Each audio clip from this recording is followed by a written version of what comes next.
আমার সাথে সবাই পড়েন আউযু বিল্লাহি মিনাশ শাইতানির রাজীম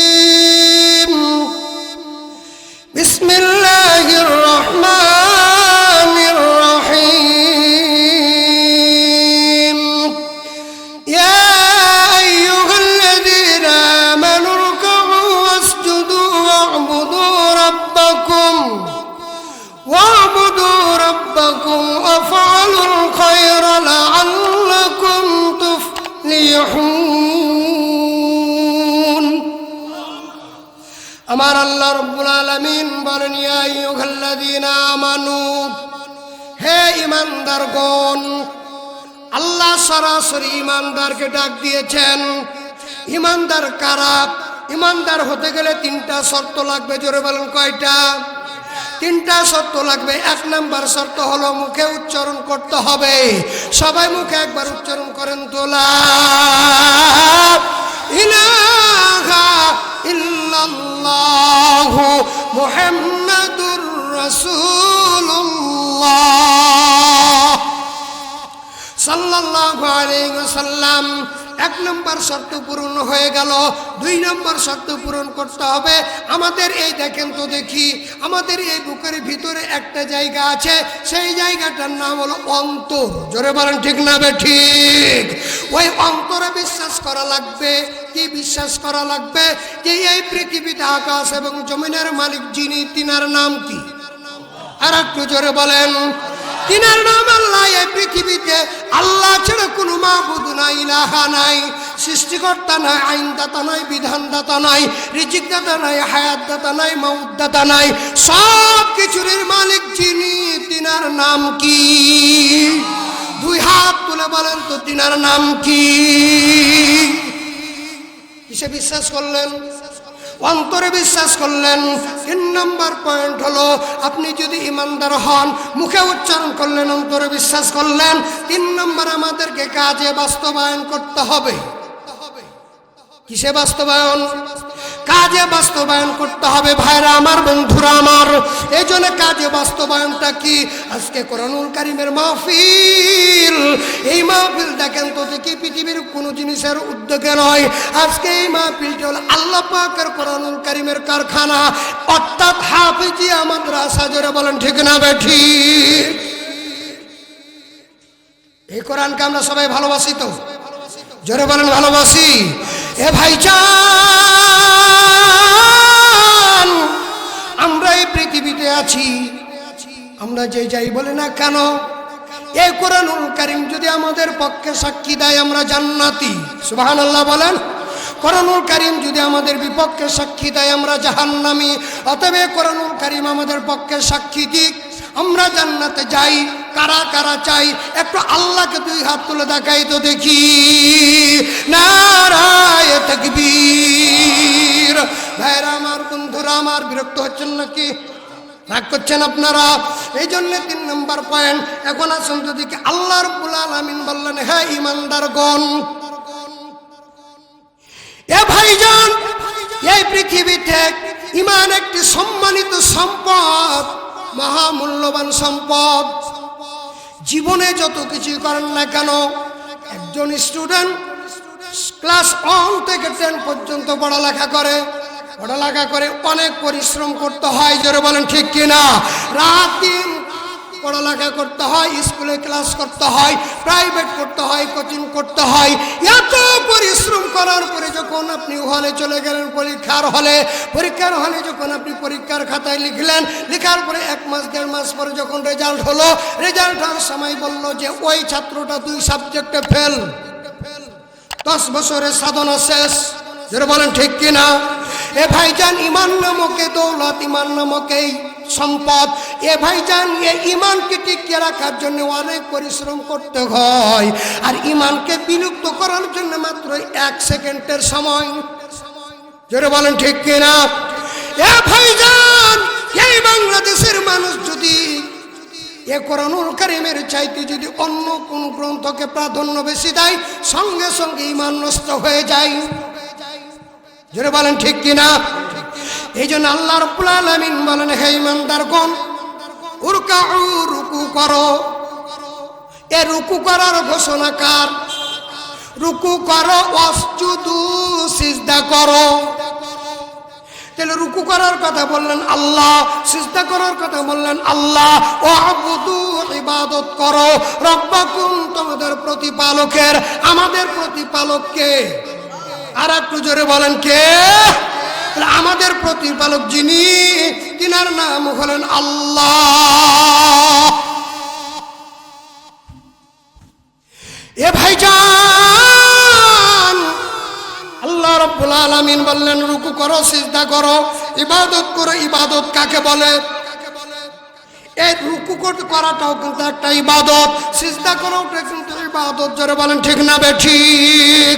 ইবাদত বুঝি না আমরা? যখন রুকু থেকে যখন আমরা দাঁড়ালাম তখন বললাম সামি আল্লাহু লিমান হামিদা, রব্বানা লাকাল হামদ। হে আমাদের প্রতিপালক, তোমারই প্রশংসা আদায় করছি। জোরে বলেন ঠিক কিনা? এটাও একটা ইবাদত। এরপরে যখন আমি সিজদায় যাব, আল্লাহু আকবার বলে যখন সিজদায় গেলাম, সিজদায় যাওয়ার সময় বললাম আল্লাহ তুমি বড়। জোরে বলেন ঠিক কিনা? এরপরে সিজদায় গিয়ে বললাম সুবহান রাব্বিয়াল আলা। এরপরে যখন দুই সিজদার মাঝখানে বসলাম, আল্লাহু আকবার বলে যখন বসলাম, তখন একটা আমরা দোয়া পড়ি, আল্লাহুম্মা গফিরলি ওয়ারহামনি ওয়াহদিনি ওয়াআফিনি ওয়ারযুকনি।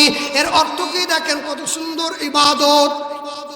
আল্লাহকে বলি যে আল্লাহ, আল্লাহুম্মা গফিরলি, আল্লাহ তুমি আমাকে ক্ষমা করো, ওয়ারহামনি, আমাকে রহম করো, ওয়াহদিনি, আমাকে হেদায়েত দাও, ওয়াআফিনি, আমাকে রোগ মুক্ত করে দাও, সুস্থতা দান করে দাও, ওয়ারযুকনি, তুমি আমাকে রিজিক দাও। জোরে বলেন আল্লাহু আকবার।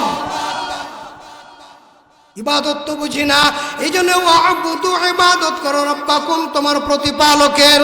এখন ইবাদত করতে গেলে কি আপনি একলা একলাই চলে যাবেন নাকি ইবাদত করতে? ইবাদত করার পূর্ব শর্ত আছে না নাই? আরো জোরে বলেন আছে না নাই? তাহলে আল্লাহ রাব্বুল আলামিন বললেন রুকু করো, অন্য জায়গায় বলছেন ওয়াকিমুস সালাতা ওয়া আতুজ যাকাত ওয়ারকাউ মা'আর রাকিঈন। আল্লাহ রাব্বুল আলামিন বলেন তোমরা নামাজ প্রতিষ্ঠিত করো, যাকাত আদায় করো, রুকু করে সাথে রুকু করো, অর্থাৎ জামাতের সাথে নামাজ আদায় করো। ঘোষণা কার? তাহলে রুকু করবেন, সিজদা করবেন, ইবাদত করবেন আল্লাহর। কিন্তু আল্লাহ রাব্বুল আলামিন বলেন বান্দারে, তুমি যে ইবাদত করবা, তুমি যে রুকু করবা, সিজদা করবা, কেমন করে রুকু করবা, কেমন করে সিজদা করবা, সিজদায় যে কি বলবা, রুকুতে যাইয়া কি বলবা, আর এই সিজদা এবং রুকুর মাধ্যমে আমি আল্লাহর ইবাদত করবা, এই ইবাদত করার পদ্ধতি আছে না নাই? আরো জোরে বলেন আছে না নাই? এই জন্য ইবাদতের করার জন্য পূর্ব শর্ত হলো আপনাকে আমাকে সর্বপ্রথম ইলম শিক্ষা অর্জন করা লাগবে। জোরে বলেন ঠিক কিনা? এই জন্য আল্লাহর নবী, বিশ্ব নবী বলেছেন তালাবুল ইলমি ফরিদাতুন আলা কুল্লি মুসলিম। প্রত্যেকটি নরনারী, প্রত্যেকটি মুসলমান নারী পুরুষের জন্য দ্বীনি ইলম শিক্ষা করা ফরজ। ঠিক কিনা বলেন? এ ভাইজান, আল্লাহ রাব্বুল আলামিন বললেন ওয়াবুদু, ইবাদত করো, রব্বাকুম, তোমার প্রতিপালকের। এ ভাইজান, এই যে আমাদের প্রতিপালক, এই দুনিয়াতে আমাদের প্রতিপালক আল্লাহ। আর যেই দিন আমরা কবরে চলে যাব, সেই দিন সর্বপ্রথম আমাদেরকে প্রশ্ন করবে মান রব্বুকা, তোমার রব কে? ঠিক কিনা বলেন? এই জন্য আমাদের রবকে 2 নম্বরে প্রশ্ন করবে তোমার নবী কি, 3 নম্বরে প্রশ্ন করবে তোমার দিন কি ছিল, 4 নম্বরে প্রশ্ন করবে তুমি কি কোরআন পড়তে জানতে। আচ্ছা বলেন তো দেখি, এই বাংলাদেশের মানুষ 80% মানুষ কোরআন পড়তে জানে, কিন্তু কবরে সেই দিন প্রশ্ন করবে কোরআন পড়তে জানতে। এখন কোরআন পড়তে জানি না, কি জবাব দিবেন? এ ভাইজান, এই জন্য প্রত্যেকটি মুসলমান নরনারীর জন্য দ্বীনি ইলম শিক্ষা করা ফরজ। জোরে বলেন ঠিক কিনা? স্কুলে, হ্যাঁ, প্রাইমারিতে, ও ভাইজান, যে যাই মনে করেন না কেন, যেদিকে আপনি হাত ঘুরেন না কেন, আপনি যদি একবার অ্যানালাইসিস করেন, একবার যদি চিন্তা করেন যে এই জায়গাতে পৃথিবীতে দ্বীনি ইলম শিক্ষা করার জায়গা হলো আল্লাহর নবী, বিশ্ব নবী মুহাম্মদ রাসূলুল্লাহ সাল্লাল্লাহু আলাইহি সাল্লামের ঘোষণা দেওয়া একটা জায়গা হলো মাদ্রাসা। জোরে বলেন ঠিক কিনা? মাদ্রাসা ছাড়া কি আপনি কোরআন শিখতে পারবেন? জোরে বলেন পারবেন? পারবেন না। এই জন্য নিজে কোরআন পড়তে জানেন না, আপনি আপনার সন্তানকে কোরআন শিক্ষা দেন না। এ ভাইজান, আল্লাহর দরবারে কি জবাব দিবেন? কি জবাব দিবেন? এ ভাইজান, এই জন্য মাদ্রাসায় পড়তে হবে। মাদ্রাসা আপনার সন্তানকে একজন কোরআনের হাফেজ বানান, একজন আলেম বানান। যেই দিন আমি আপনি মরে যাব, প্রত্যেকটি মানুষকে মৃত্যুর স্বাদ গ্রহণ করা লাগবেই, ঠিক কিনা বলেন? আল্লাহ রাব্বুল আলামিন বলেন, কুল্লু নাফসিন যায়িকাতুল মাউত, প্রত্যেকটি প্রাণীকে মৃত্যুর স্বাদ গ্রহণ করা লাগবে। এ ভাইজান, এই যে রুকু করবেন, সিজদা করবেন, আল্লাহ পাকের ইবাদত করবেন, এই রুকু সিজদা ইবাদতের জন্য আল্লাহ পাকের কোরআন জানার দরকার আছে না নাই? আরো জোরে বলেন, আছে না নাই? এ ভাইজান, যেই দিন আমি আপনি মারা যাব, সেই দিন বলেন তো দেখি, আপনাদেরকে একটা প্রশ্ন করব। আপনি যেদিন মরে যাবেন, সেই দিন যদি আপনার আব্দুল্লাহ আলামিন ভাই যদি জানাজা পড়ায়, চোখে পানি আসতেও পারে, নাও আসতে পারে, ঠিক কিনা বলেন? কিন্তু আপনি যেই দিন মরে যাবেন, সেই দিন যদি আপনার একজন সন্তান কোরআনের হাফেজ যদি জানাজায় দাঁড়িয়ে যায়, বলেন তো দেখি, কান্না আসবে কি আসবে না? জোরে বলেন, আসবে কি আসবে না? এ ভাইজান, কি দিয়ে আপনাদেরকে বুঝাই, যেই দিন আপনার মরে যাব, সেই দিন সবাই বলবে তাড়াতাড়ি কর। কেউ যাবে কবর খনন করতে, কেউ যাবে পানি গরম করতে, কেউ যাবে বাঁশ কাটতে, কেউ যাবে কাফনের কাপড় কাটতে, ঠিক কিনা বলেন? গোসল শেষ হয়ে যাবে, কবর খনন শেষ হয়ে যাবে, আমাকে আপনাকে সাদা কাপনে পরাইয়া, চকলেটের মতো মুড়াইয়া, মসজিদের কাটলিতে উঠাইয়া যখন জানাজার ময়দানে চলে যাবে, জানাজার ময়দানে নিয়ে যাওয়ার পর, এইবার যখন আপনার একজন নেককার সন্তান হাফেজে কোরআন, হাফেজে কোরআনের বাবা হলো ভাগ্যবান বাবা, হাফেজে কোরআনের মা হলো ভাগ্যবান মা, ঠিক কিনা বলেন? এ ভাইজান, সেই দিন আপনার সন্তান যখন আপনাকে গোসল দেওয়াবে, সেই দিন শুধু চোখের পানি পানিতে পড়তে থাকবে, গরম পানিতে চোখের পানি আপনার সন্তানের পড়বে, আর বলবে, আল্লাহ, আমি মাদ্রাসায় যেতাম, আমার বাবার পকেটে টাকা থাক আর না থাক, কত কষ্ট করে আমার বাবা আমাকে টাকা দিয়েছে, পয়সা দিয়েছে, আর বারবার বলেছে, বাবারে ভালো করে পড়ালেখা করিস, ঠিক কিনা বলেন? আজকে আমার বাবা দুনিয়া থেকে বিদায় হয়ে চলে গেল, আমি যে মাদ্রাসায় যাব, আমাকে কে টাকা দিবে, আমাকে কে ভালোবাসা দিবে, আমাকে কে বলবে ভালো করে পড়িস, আমার মনের আশা পূরণ করিস, এই কে কথা বলবে? আল্লাহ, আমার বাবাকে তুমি বিদায় নিয়ে নিয়েছো। আল্লাহ গো, তার সন্তান হিসাবে আমি হাফেজে কোরআন হিসাবে তোমার কাছে এই গোসলের সময় দোয়া করি, আল্লাহ, আমার বাবার জীবনের কত গুনাহ আছে, আল্লাহ, পৃথিবীর কেউ না জানো, কিন্তু তুমি জানো। আল্লাহ গো, তুমি আমার মাকে মাফ করে দাও, আমার বাবাকে মাফ করে দাও। ওই সন্তান হাফেজে কোরআনের চোখের পানি যখন একবার নাকের ডগা বেয়ে বেয়ে আসবে, তখন আল্লাহ রাব্বুল আলামিনের সাজিমে বসে আল্লাহ পাক রহমতের দরিয়া জোশ পেয়ে যাবে। রহমতের দরিয়া জোশ পেয়ে যাওয়ার পরে আল্লাহ রাব্বুল আলামিনের কুদরতি হাত বাড়াইয়া ওই হাফেজে কোরআনের চোখের পানি মুছবে, আর ডাক দিয়ে বলবে, বান্দার আর কাঁদিস না, কাঁদিস না, যা যা, তোর বাবার তোর মায়ের তামাম জিন্দেগির গুনাহগুলি আমি আল্লাহ মাফ করে দিলাম। এরকম সন্তান তৈরি করেন। জানাজায় যখন দাঁড়িয়ে যাবেন, বলবেন, আল্লাহু আকবার, আল্লাহুম্মা গফির লি হাইয়িনা ওয়া মাইয়িতিনা ওয়া শাহিদিনা ওয়া গায়বিনা। এই যখন বলবেন, আল্লাহ, আমাকে তুমি ক্ষমা করো, আল্লাহ, যারা জীবিত তাদেরকে ক্ষমা করো, আল্লাহ, আমার বাবা মারা গেছে, আমার বাবাকে ক্ষমা করো, আল্লাহ, আমার মা মারা গেছে, আমার মাকে ক্ষমা করো, আল্লাহ, আমার ভাই মারা গেছে, আমার ভাইকে ক্ষমা করো। এইভাবে যখন জেনে যাই বলবে, আর চোখের পানি ছেড়ে ছেড়ে যখন একবার নাকের ডগায় চলে আসবে, আল্লাহ রাব্বুল আলামিনের রহমতের দরিয়ায় জোশ পেয়ে যাবে। আল্লাহ রাব্বুল আলামিন ডাক দিয়ে বলবে, বান্দারে, জানাজা শেষ কর, চোখের পানি মুছে ফেল, আমি আল্লাহ কত দিলাম, তোর বাবার তামাম জিন্দেগির গুনাহগুলি মাফ করে দিলাম। এইবারে যখন কবরে নামাবেন, একজন, দুইজন, তিনজন যখন নামবে কবরে নামার পরে আপনার একজন নেককার সন্তান, আপনার কোরআনের হাফেজ যখন আপনার মাথার দিকে নামবে, এইবার নামার পরে কবরে নামাই দিবে। কবরে নামার পরে যখন আপনার মুখের বাঁধনটা খুলিয়া মুখটাকে কাবার দিকে করিয়া বাকি দুইজন উঠে যাবে, আপনার সন্তান শুধু মায়ের দিকে তাকাবে, বাবার দিকে তাকায়া শুধু চোখের পানি মাজা ছাপড়ায়া শুধু বলবে, আল্লাহ, আজকে আমার মা দুনিয়া থেকে বিদায় হয়ে গেল, আল্লাহ গো, আমার মা আমাকে কত ভালোবাসতো, আমার মা আমাকে গোপনে গোপনে কত টাকা দিত, আঁচল দিয়ে মাথায় দিয়ে হাত দিয়ে বলতো, বাবা রে মাদ্রাসায় দুষ্টামি করিস না, ভালো করে পড়ালেখা করিস। ও আল্লাহ, আজকে কবরে আমার মাকে রেখে গেল, আমার মায়ের কি অবস্থা হবে জানি না। এই বলে যখন আপনার সন্তান কাঁদতে থাকবে আর চোখের পানিগুলি যখন কাফনের কাপড়ের উপরে পড়বে, তখন আল্লাহ পাক রহমতের দরিয়া জোশ পেয়ে যাবে। আল্লাহ রাব্বুল আলামিন ডাক দিয়ে বলবে, বান্দারে উঠ উঠ উঠ। সুবহানাল্লাহ বলো না কেন? উঠ, তাড়াতাড়ি করে উঠ। তুই কবরের বাড়িতে যত দেরি করবি তত দেরি হবে মুনকার নাকির আসতে। যা যা, উঠে বাড়ি চলে যা, কাপন দাপন মাটি দিয়া।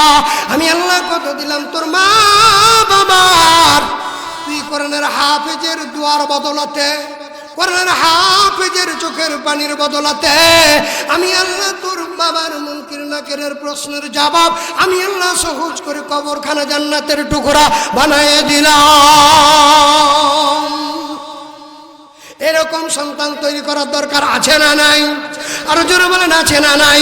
এই জন্য আল্লাহ রাব্বুল আলামিন বলেন যে বান্দারে, তোমরা যদি দুনিয়াতে আমি আল্লাহ রাব্বুল আলামিনের রাস্তায় যদি তোমার কোরআনের কারখানায় তোমরা যদি ভালোবাসিয়া যদি আমি আল্লাহকে মহব্বত করিয়া একটা ঘর যদি প্রতিষ্ঠিত করো, আমার কোরআনের কারখানা যদি তোমরা প্রতিষ্ঠিত করো, আমি আল্লাহ তোমাদেরকে কথা দিলাম, আমি আল্লাহ তোমাদের জন্য একটা জান্নাতের ঘর তৈরি করে দিব।